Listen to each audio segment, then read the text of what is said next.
The Pentagon lay in its pre-dawn quiet, hallways lit at half-strength, the building breathing in slow, muted rhythms. Colin Powell paused at a workstation left glowing in the dark. An active Cipher screen still decrypting a report no one should have abandoned. The chair was empty. The analyst scheduled for night duty was nowhere in sight. Powell stepped closer to the workstation, its soft green terminal light cutting a narrow beam through the dim office. The screen displayed an incomplete decryption sequence, frozen mid-progress, as if interrupted by an unseen hand. A half-finished line of code blinked in steady rhythm, the only sign of life in the otherwise still room. The analyst's chair was pulled slightly back, not pushed in, not hurriedly shoved away, just enough to suggest someone had risen with intention. Powell touched the backrest lightly. It was still faintly warm. Whatever happened had occurred minutes, not hours ago. Across the desk, a styrofoam coffee cup sat untouched, steam long gone, leaving only a cold surface ring on the table. A sharpened pencil lay snapped in two beside a stack of classified worksheets. The break was clean, deliberate, not accidental. Powell observed it silently. People under pressure rarely broke objects neatly. He scanned the room. No signs of struggle, no hurried disarray. The terminal logs showed the analyst had logged in at 02:11 right on schedule, but there was no logout time. Just the blinking line, waiting for an instruction that hadn't come. Powell turned toward the entrance. The corridor beyond was empty, but the faint echo of something, footsteps maybe, seemed to cling to the air already fading. He listened, motionless, allowing the building's hum to settle. Something was off. Not loud, not dramatic, but off in the precise way that made experienced men stop and re-evaluate what they thought they were seeing. The analysts didn't abandon their post. They stepped away for a reason, and Powell intended to discover why. Powell moved into the hallway, letting the door ease shut behind him, so the latch made as little sound as possible. The pre-dawn Pentagon always carried a certain stillness, but tonight the silence felt different. Less routine, more suspended, as if the building held its breath. The overhead lights hummed on low power, casting long strips of pale illumination along the empty corridor. He walked slowly, studying the floor rather than the walls. Footprints weren't visible on the industrial carpet, but patterns of movement, the small disturbances most people missed, sometimes were. A single sheet of printer paper lay halfway under the analyst's doorframe, as though pushed aside by a passing shoe. Powell stooped, lifted it gently. It held no writing, but it had been folded once, then flattened again. Someone had handled it recently. A security badge reader beside the door blinked amber. The analyst's card had last been scanned at 02:39. No other clearances registered afterward. Powell noted the timestamp quietly in his mind. He continued down the hall, turning a corner where the ceiling lights dimmed even further. The Pentagon always conserved energy at these hours, but this stretch felt almost intentionally underlit. Ahead, a service alcove sat open, unusual but not unheard of during night shifts. Powell stepped near it, examining the floor. A faint scuff mark traced a semicircle near the threshold. Not deep, not obvious, something only visible from a particular angle. The kind of mark left by a pivoting foot. Someone had turned sharply here. Powell straightened and scanned the length of the corridor again. All doors were shut, all indicator lights steady. No alarms, no movement, yet the analyst was gone. Mid-decryption, without logging out, without leaving a trace or notifying security. It wasn't flight, and it wasn't carelessness. It was interruption, the controlled kind. Powell advanced toward the service alcove, pausing just inside its shadow. Cleaning carts, supply crates, and folded signage were stacked neatly along the wall. Nothing appeared disturbed, except for a single rolling bin that sat angled away from the rest, its wheels locked in an irregular position.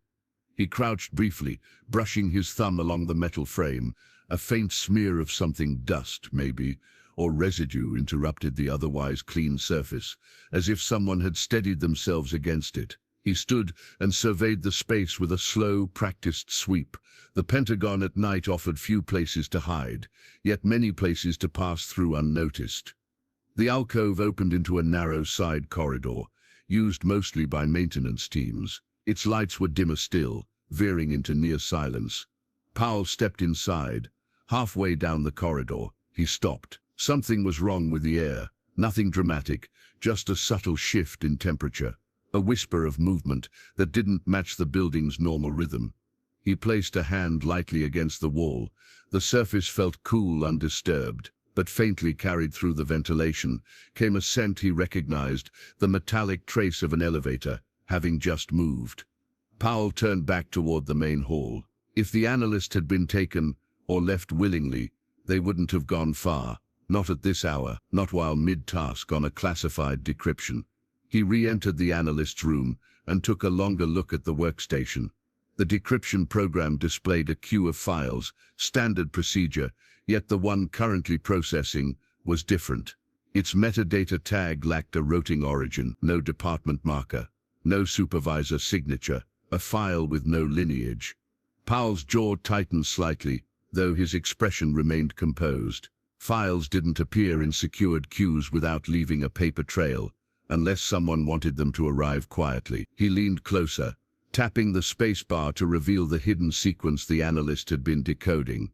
The screen shifted. A single phrase blinked into view, incomplete but unmistakable. Transfer window. Whatever happened next was going to happen soon. Powell straightened slowly, his eyes fixed on the blinking phrase. The Pentagon ran on schedules, rotations, and mutually understood timing. Nothing happened without being logged somewhere. A transfer window appearing in an untagged file meant someone had built a window outside the system and expected it to pass unnoticed. He glanced toward the hallway, the muted hum of the building now carrying a faint pulse of urgency. Whoever initiated the window had planned for these minutes. 0310 to 0322, and Powell knew from long experience that such precision never pointed to improvisation. He returned to the workstation, pulling up the command history. The Analyst's last action had been executed at 0238. A keystroke sequence consistent with routine decryption protocol. No sign of distress, no deviation, just a sudden stop, frozen in time. But then Powell noticed something else. A small icon in the corner of the screen, a system message timestamped 0241. Access restricted, root protected. 3 minutes after the Analyst's final input, Powell tapped the terminal lightly. Overrides didn't appear without someone forcing them, and forcing an override inside a secure wing required either extremely high clearance or an extremely specific gap in oversight. The Analyst had encountered something or someone at 0241. Powell scanned the room again. The snapped pencil, the folded paper, the worn chair. Not signs of panic, signs of hesitation. The Analyst hadn't fled. They'd been interrupted between understanding and reacting. He checked the workstation clock. 0309. 1 minute until the window opened. Powell turned toward the hallway, shoulders squared but movement controlled. He stepped into the corridor, the dim lights now carrying the weight of expectation. His footsteps were measured, soft, but the air around him felt charged, like the quiet seconds before a signal, before an engine started, before a door opened. As he approached the junction near the service elevator, he noticed something new, a thin, almost invisible reflection on the floor. Not liquid light, faint, narrow, rhythmic, coming from behind the elevator doors. Powell slowed. Someone or something was directly behind them, and the transfer window was about to begin. The elevator doors remained closed, but the narrow band of light beneath them pulsed in a slow, deliberate rhythm, far too steady to be accidental. Powell approached without haste, stopping just outside the motion sensor's range. The pre-dawn stillness pressed in from every angle, yet beneath it he seized a coordinated intention, something timed to the very minute. 0310. The elevator mechanism clicked, soft, almost inaudible, and the faint hum of its motor shifted tone. Not rising, not descending, holding. Someone had overridden its movement. Powell listened, head tilted slightly. Behind the steel paneling came the muffled rustle of fabric and the nearly imperceptible scrape of a boot adjusting weight. Whoever was inside wasn't trying to leave. They were waiting. He stepped closer, examining the panel.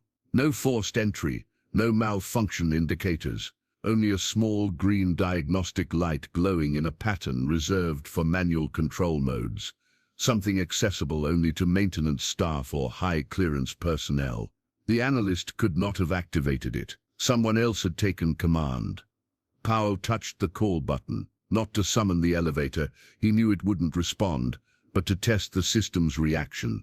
The panel blinked red briefly, then returned to its quiet green pulse. Locked from inside, the hallway behind Powell stretched empty, yet he felt the weight of proximity, someone very near, someone intentionally positioned. He took one step back, not out of caution but to widen his field of awareness. His gaze swept the corners, the recessed lighting, the silent office doors lining the corridor. Then he noticed it, a faint draft brushing across his sleeve. Subtle, cool, almost reluctant. It flowed from the direction of the analyst's office, even though the air vents in that section were typically dormant this early. A door had been opened. Recently, Powell turned his head slightly, just enough to monitor both the office corridor and the elevator at once. Timing mattered now. Whoever used the transfer window had planned for synchronized movement, one action drawing attention, the other masking the real objective. He checked the clock on the wall. 03, and Powell knew instinctively that whatever had happened to the analyst wasn't contained behind the elevator doors. It was already moving somewhere else in the building. Powell moved away from the elevator with a steady, deliberate calm, the kind that came from years of navigating uncertainty without letting it shape his stride. The draft tracing across his sleeve lingered in his mind. Airflow didn't shift on its own, not in a building as tightly regulated as this one. Something had disturbed the corridor's equilibrium, and recently he approached the analyst's office again, stopping just before the threshold. The door sat ajar by less than an inch, barely noticeable unless someone was looking for deviations. Powell examined the hinge and handle. No signs of forced entry, no misalignment. Whoever entered had used clearance, not strength. He pushed the door gently. It opened with a controlled glide, revealing a workspace frozen in time. The terminal still glowed faintly with the incomplete decryption sequence. Papers remained neatly stacked. The snapped pencil hadn't moved. But something else had. A drawer on the left side of the desk, previously flush with the frame, was now extended by a fraction. Too small to catch the eye, too exact to be accidental. Powell crouched and slid it open full. Inside lay the analyst's personal notebook, its cover imprinted with routine workstation logs and shorthand notes. Except for one page, a single sheet had been torn out cleanly, close to the binding. No remnants, no rough edges. Someone had taken it with precision and purpose. Powell stood, scanning the room once more. The ventilation grate above the desk vibrated faintly. Not malfunctioning, reacting. Air pressure from an adjacent room was shifting, creating a subtle imbalance. He stepped back into the hallway, following the airflow. It led him toward a small, seldom-used conference space at the far end of the corridor. As he approached, he noticed the slightest flicker of movement, the shadow of a person withdrawing from the glass panel on the door. Powell stopped several paces away. The hallway fell into deeper silence, the kind that no longer belonged to the routine of early morning. Someone was inside, and they had been watching him long enough to anticipate his next step. Powell approached the conference room door slowly, keeping his footsteps measured and quiet, not out of caution but to preserve the clarity of the moment. The faint shadow he'd seen through the frosted glass no longer moved, yet the air around the doorway carried the unmistakable pressure of presence. Someone waiting, someone listening. He stopped just short of the threshold, angling himself so he could see both the door and a sliver of the hallway reflected in the polished metal panel beside it. The reflection revealed nothing, no movement, no second shadow. Whoever was inside stood perfectly still. Powell reached for the door handle, but he didn't turn it. Instead, he tested the temperature of the metal with his fingertips. It was warm, recently touched. More than once. He let his hand fall away. The conference room was used rarely at this hour, typically reserved for off-cycle planning sessions or late-night intelligence touchpoints. Powell had attended enough of them to know that when a room meant to be empty wasn't, someone had made a deliberate choice to occupy it. He knocked once, gently, more a courtesy than a request. No answer. Then from inside came a soft, almost imperceptible scrape, a chair being adjusted. Not pulled, not pushed, adjusted. Someone shifting their posture without leaving the room.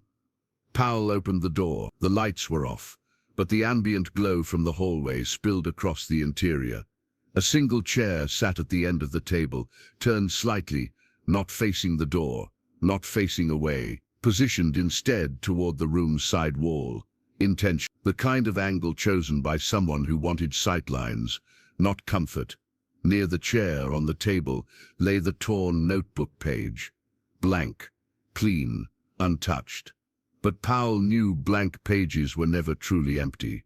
Not when someone had taken the time to remove them so carefully. He stepped inside. The room felt colder than the hallway, the air heavy with the residue of a presence that was neither rushed nor fearful.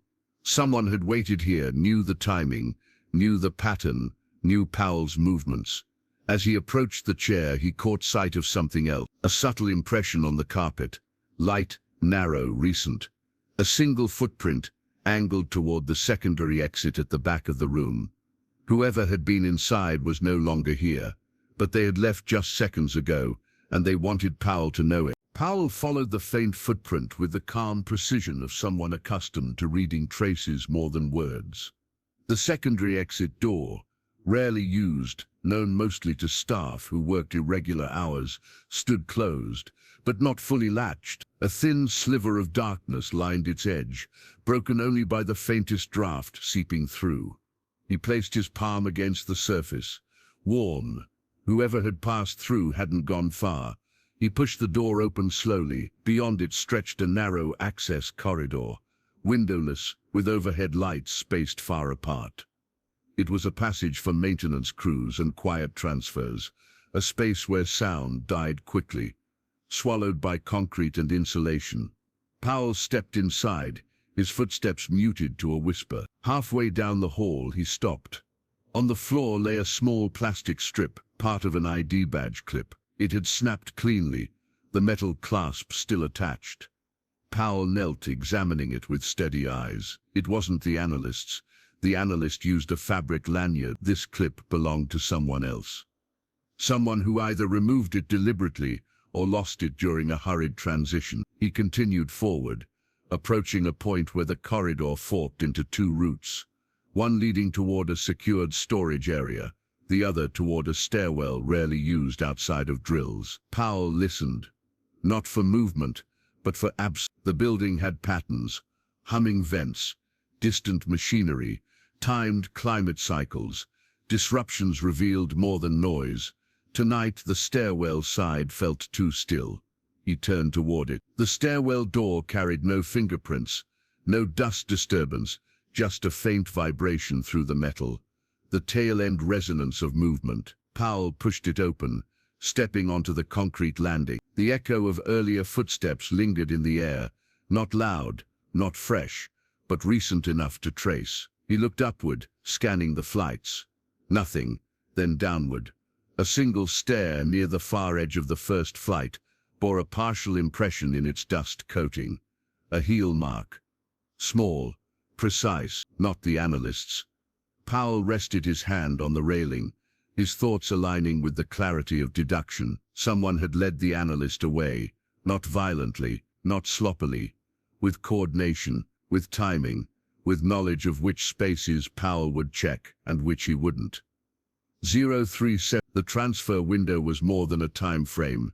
It was a path someone had prepared, and Powell had just stepped onto it. Powell descended the stairwell slowly, his hand gliding along the cold railing as the building's silence deepened into something heavier. Each level he passed felt more isolated, the hum of ventilation thinning, the fluorescent lights dimming into long, pale stretches. Whoever led the Analyst away had moved with precision, neither rushing nor hesitating, following a route chosen for its quiet, its invisibility. At the bottom landing, Powell stopped. A faint echo lingered. Two sets of footsteps, one steady, one uncertain, now dissolved into the concrete silence. The door ahead opened into a small transfer vestibule, a place rarely visited, except during off-hours equipment shifts. On the floor near the threshold lay the torn notebook page, the same one from the conference room table, placed carefully, waiting to be seen. Powell picked it up. Still blank, still intentional. A breadcrumb, not a message. Someone was drawing a line from room to room, corridor to corridor, as if testing whether he would follow. He folded the page once, tucking it into his pocket, then looked toward the final door. Its indicator light had shifted from red to green. Unlocked. Enabled. Time. The last minute of the transfer window. Powell stood in the dim glow, posture steady, expression unreadable. He understood now the analyst hadn't disappeared into chaos. They had been guided into a system running parallel to the one he oversaw, a system that tonight had revealed itself only to him. He reached for the door, not hurried, not hesitant, simply prepared. As it opened, the building seemed to exhale, and the quiet truth settled in. Some movements in the Pentagon were meant to be documented, others were meant to be witnessed, and this one had chosen him.